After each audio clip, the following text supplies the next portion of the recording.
Hello student, मैं मुकेश कुमार चौहान और मेरे यूट्यूब चैनल में आप लोग का स्वागत है। तो आज हम लोग पढ़ने वाले हैं गास प्रमेय के अनुप्रयोग, जिसमें कल हम लोग पढ़े थे एक रेखीय आवेश के बारे में। आज हम लोग एक समान आवेश है कोई गोलीय कवच में। कवच का मतलब एक खोल भी होता है, ठीक है, या एक कवर, इस टाइप से गोलीय कवर है, समझ जाइए, ठीक है, जो बंद है। तो इसके बाहर जो है आवेश है, इसके बाहर क्या है, आवेश है। तो इस बाहरी आवेश के कारण जो विद्युत क्षेत्र की तीव्रता उत्पन्न होगी, जो विद्युत क्षेत्र बनेगा, वो तीन स्थान या तीन स्थिति पर बनेगा। थ्री पोजीशन रहेगा उसका। पहला जो उसका स्थिति है, वो स्थिति क्रिएट होगा, वो क्या होगा, जब बिंदु जो है गोलीय कवच के बाहर, जो जहां पर हमें विद्युत क्षेत्र की तीव्रता ज्ञात करनी है, वो क्या करेंगे, गोलीय कवच के बाहर लेंगे। तब वहां पर विद्युत क्षेत्र की तीव्रता क्या होगी, उसको निकालना है।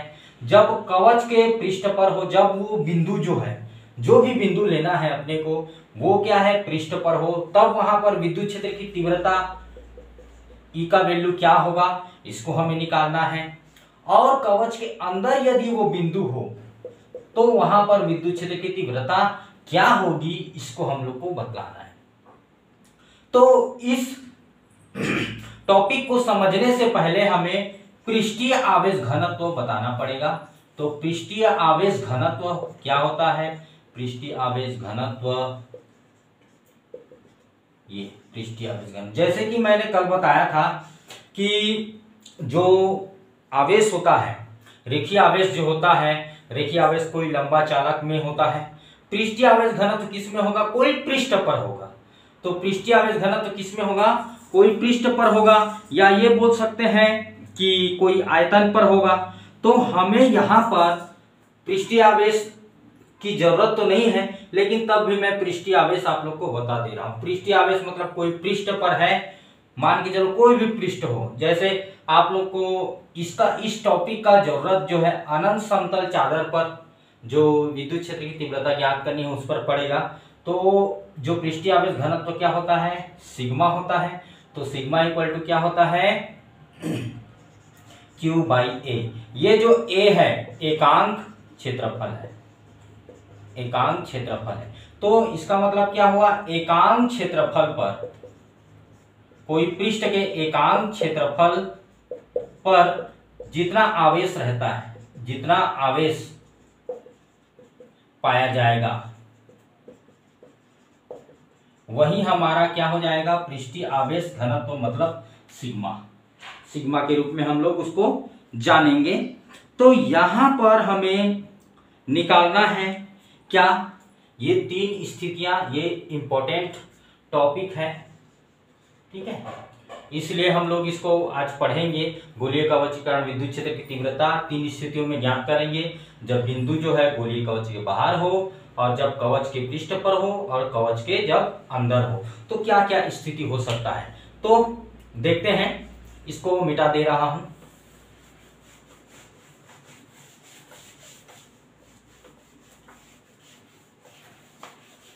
ये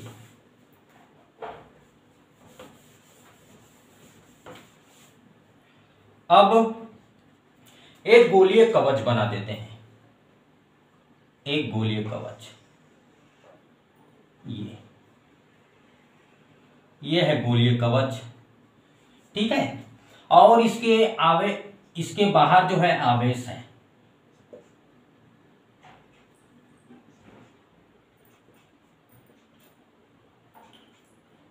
एक समान आवेश है, इसके बाहर जो है एक समान आवेश है।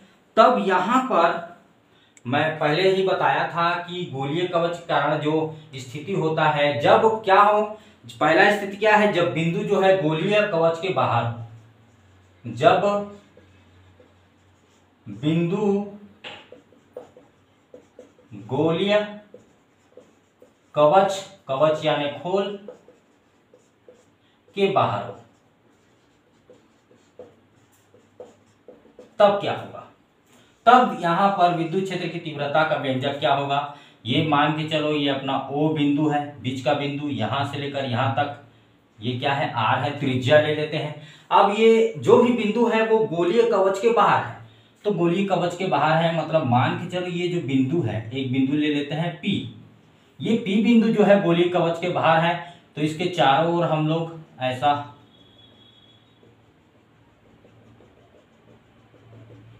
ये हो गया। तो अब इसकी जो त्रिज्या है बढ़ गया, ये देखिए यहां तक हो गया, पहले इसकी त्रिज्या यहां तक था, तो यहां से लेकर इसको मान लेते हैं हम लोग ये तो पी पृष्ठ है, ठीक है, ये पी बिंदु है, तो यहां तक कोई भी चीज हम लोग मान लेते हैं कि ये है।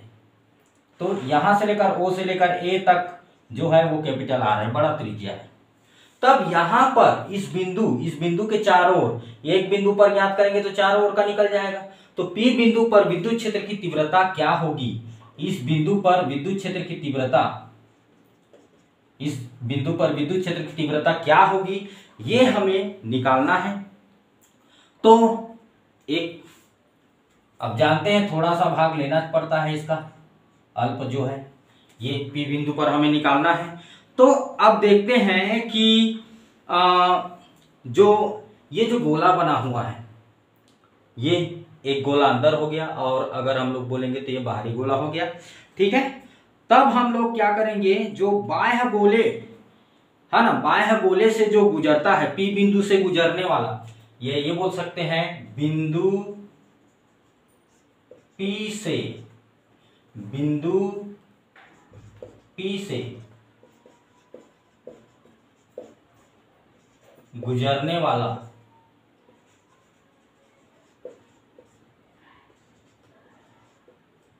विद्युत फ्लक्स मान के चलो फाई ई। तो विद्युत फ्लक्स से गुजरने वाला क्या हो जाएगा, जैसे कि हमें पहले से ही पता है कि बिंदु पी से जो भी विद्युत फ्लक्स से गुजरता है उसका वैल्यू क्या होता है, ये हमारा होता है ई और ds, ये हो गया। अगर हम लोग ये वेक्टर वाले सिंबल को हटा देंगे तो ई ds यहाँ पर cos थीटा हो जाएगा। सामान्य सी बात है, थीटा का वैल्यू जो है हमें 0 लेना है, तब हमारा cos थीटा का जो वैल्यू आएगा वो 1 आ जाएगा।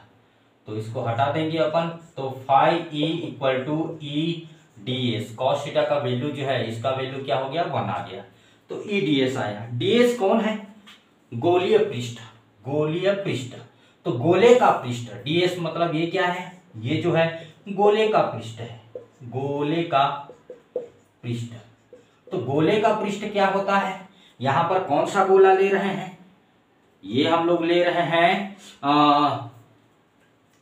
यहां पर जो गोले का जो ले रहे हैं पृष्ठ, यहां थोड़ा सा एक और कंफ्यूजन है, इसको दूर कर देता हूं।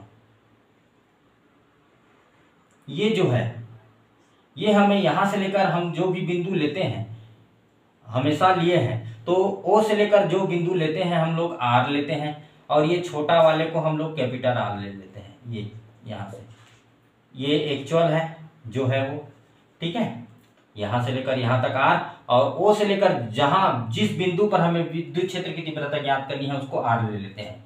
तो ये हो जाएगा हमारा ds मतलब यहीं पर है, ये ds जो है यहीं पर है, ठीक है, ये पृष्ठ पर है। तो गोले का पृष्ठ हो गया, तो फाई ई इक्वल टू क्या आ जाएगा, 4 पाई आर स्क्वायर, ये गोले का पृष्ठ का फार्मूला है। अब जैसे कि ये फार्मूला आ गया है हमारे पास समीकरण नंबर 1 बनकर, जब हम लोग गास प्रमेय जानते हैं, गास प्रमेय से, तो गास का प्रमेय क्या होता है, फाई ई इक्वल टू होता है Q बाई एप्सिलॉन 0।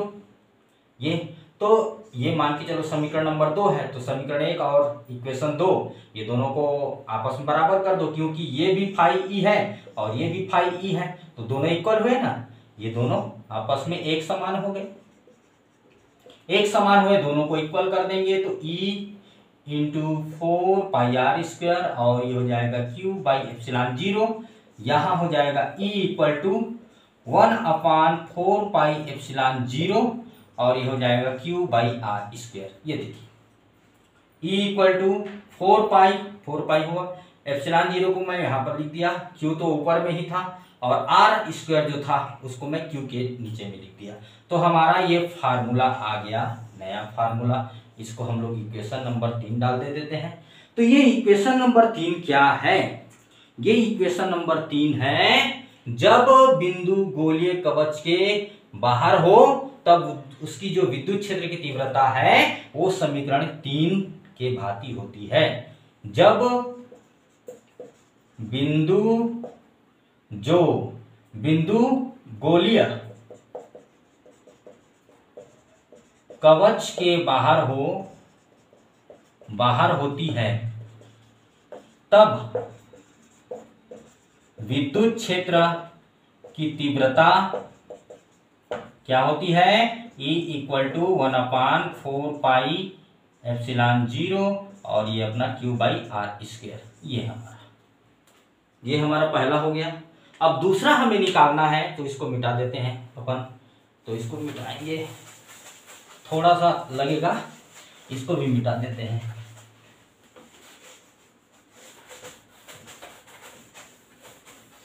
ये मिट गया। अब दूसरा जो पॉइंट है वो क्या है? दूसरा हमें पॉइंट लेना है जब बिंदु जो है गोलीय कवच के पृष्ठ पर हो। जब बिंदु गोलीय कवच के पृष्ठ पर हो तब हमें क्या करना है? तब यहां पर करना है, एक फिर बना देना है। जो गोलीय कवच बनाए थे अपन वही फिर से बनाएंगे। ये गोलीय कवच हो गया, ये गोलीय कवच,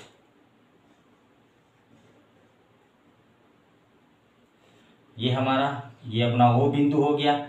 यहां से लेकर यहां तक का जो डिस्टेंस था वो कैपिटल आर था। अब जो गोलीय कवच के बाहर आवेश है, ये आवेश, ठीक है, यहां पर एक समान आवेश कर देते हैं, ये आवेश है, ठीक है। अब इसके बाहर पृष्ठ पर हो जो बिंदु है, जो बिंदु पी लिए थे वो पृष्ठ पर होना चाहिए, मतलब कहीं पर भी हो। मान के चलो यहां पर है, ये यहां पर ये बिंदु पी ले लेते हैं यहां। तो यहां से यहां तक की दूरी जो है फिर से आर हो जाएगी। तो यहां पर हमें विद्युत क्षेत्र की तीव्रता इस पृष्ठ पर ज्ञात करनी है, डीएस पृष्ठ पर। यहाँ पर विद्युत क्षेत्र की तीव्रता ज्ञात करनी है। यहाँ पर जो कोण बनता है उसको हम लोग बोलते हैं थीटा। तो यहाँ पर विद्युत क्षेत्र की इस बिंदु P पर, अच्छे से नहीं दिख रहा है थोड़ा सा इसको, ये बिंदु P है, ये बिंदु P पर हमें विद्युत क्षेत्र की तीव्रता ज्ञात करनी है। तो फिर से हम लोग अपन लेंगे, लेकिन यहाँ पर जानने से पहले मैं एक बार बता दे रहा हूँ, हमारे पास जो आंसर आया है, कौन सा आंसर आया है? जो अभी हम लोग निकाले हैं E = 1/4πε0 यहाँ पर Q/r², ये आया है हमारा, ये समीकरण नंबर 3 के रूप में आया है।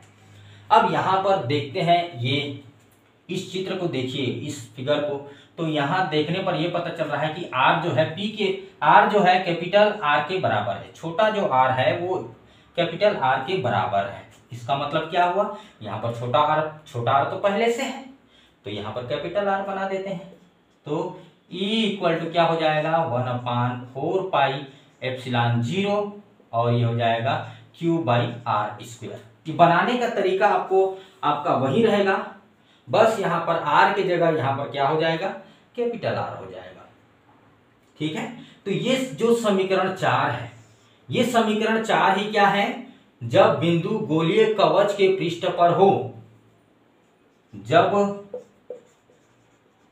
बिंदु गोलीय कवच के पृष्ठ पर हो तो विद्युत क्षेत्र की तीव्रता समीकरण 4 होगी। ये समीकरण 4 होगी। बनाने का तरीका वही रहेगा, आपका पूरा सेम प्रोसेस रहेगा। R की जगह आपको छोटा r की जगह कैपिटल R उसमें रखना है। तो ये हमारा क्या होगा? सेकेंड का आंसर होगा। जब बिंदु गोलीय कवच के पृष्ठ पर हो तो उसकी विद्युत क्षेत्र की तीव्रता 1/4πε0 Q/R²। ठीक है। अब हमें तीसरा पॉइंट को बनाना है, तो इसको मिटा देते हैं। तो तीसरा पॉइंट क्या है, जब बिंदु जो है गोलीय कवच के क्या हो, अंदर हो, गोलीय कवच के अंदर हो, तब यहां पर क्या होगा। तो गोलीय कवच फिर से बना लेते हैं। ये देखिए गोलीय कवच बन गया। अब इसके बाहर में तो आवेश है, ये यहां पर ये बिंदु O है।